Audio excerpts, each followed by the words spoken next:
Well, first of all, I just want to say that I think this guy is a hero, and I think more people should know his story. So, with that being said, I meet Antonio Harris. Antonio Harris was a security guard who was shot at Edmund Burke School in Washington, D.C. Edmund Burke is a prep school.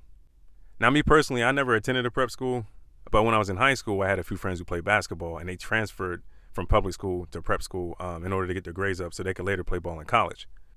So I know for a fact going to a private school is not cheap.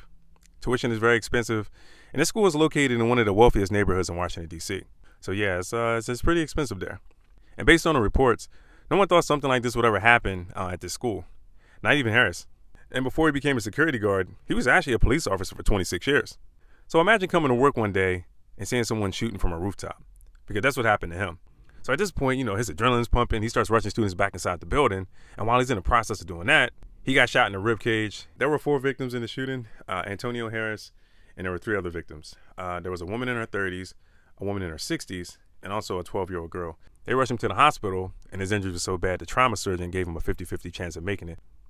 And he actually spent 5 days in a medically induced coma.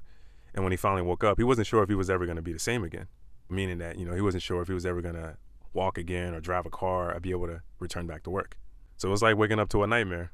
He had several surgeries. He lost a kidney. He was on weekly dialysis. And to be honest, it's a miracle that he's still alive.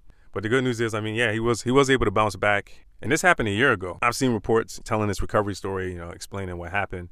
And he eventually did make it back to work. He didn't go back to that school. He actually took a job and went to a different private school. But yeah, he was able to bounce back and return to work.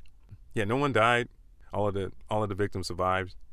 And as far as the shooter goes, yeah, they said he didn't make it.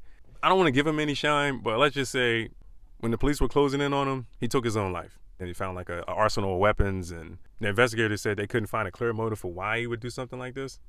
So they said it was just totally random, and he acted alone. So yeah, I guess that's that.